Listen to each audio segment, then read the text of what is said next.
Terima kasih pemirsa, Anda masih terus bersama kami di Teras Petang. Kementerian Perhubungan Republik Indonesia berjanji akan mempercepat pembangunan proyek kereta api di Sulawesi Selatan. Untuk tahapan selanjutnya ditargetkan akan selesai pada tahun 2018 mendatang. Kementerian Perhubungan Republik Indonesia berjanji akan mempercepat proyek pembangunan kereta api di Sulsel, khususnya untuk jalur Makassar hingga Parepare, yang ditujukan dengan memberikan dukungan anggaran.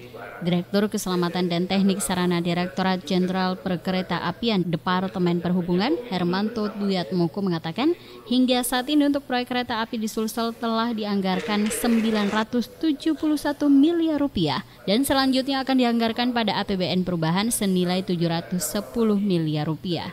Kereta api di Sulsel dengan panjang 145 km nantinya akan jauh lebih canggih dibandingkan di Pulau Jawa. Dilihat dari segi kecepatannya mencapai 200 km per jam, sedangkan di Pulau Jawa hanya 120 km per jam. Beban standar maksimal 25 ton, sedangkan di Pulau Jawa hanya 20 ton. Tipe rel di Sulsel 60, sedangkan di Pulau Jawa hanya 54, dan sejumlah kelebihan lainnya. Ditargetkan kereta api tersebut akan selesai pada tahun 2018.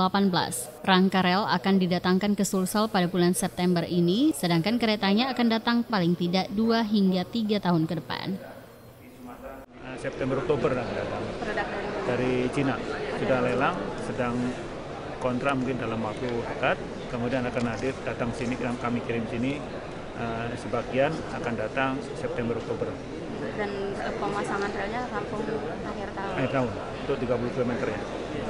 Tapi selama 2 tahun itu Pak kira-kira itu tidak? Ya, kan 2 tahun untuk 150 km. Kan juga ada stasiunnya, sinyalnya, jadi bukan hanya gelar itu aja. Oh, berarti sekalian penyelesaian semua rel dulu sepanjang 150 km baru didatangkan lokomotifnya. Kalau sudah siap loknya, kita mungkin perdana bisa jalan lah 2017-an kira-kira. Yang untuk 30 km. Ya, karena kan nggak mudah untuk desain kereta baru itu kan. Sementara itu, Gubernur Sulsel Syahrul Yassin Limpo menambahkan kereta api tersebut telah menjadi harapan masyarakat sejak lama karena tidak hanya penting untuk perekonomian tapi juga menciptakan peradaban baru.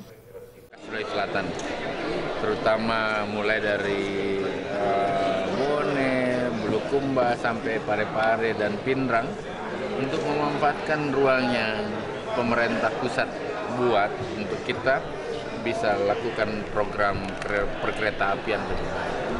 Kereta api ini manfaatnya sangat besar bagi daerah dan pasti bagus untuk pertumbuhan ekonomi kita, menjadi solusi dari transportasi dan kemacetan kita. Pembangunan kereta api jalur Makassar hingga Parepare nantinya akan mempunyai 22 stasiun dan kedepannya didorong untuk bisa terkoneksi ke jalur Maminasata. Dari Makassar, Syarifuddin Hamzah, GoTV memberitakan.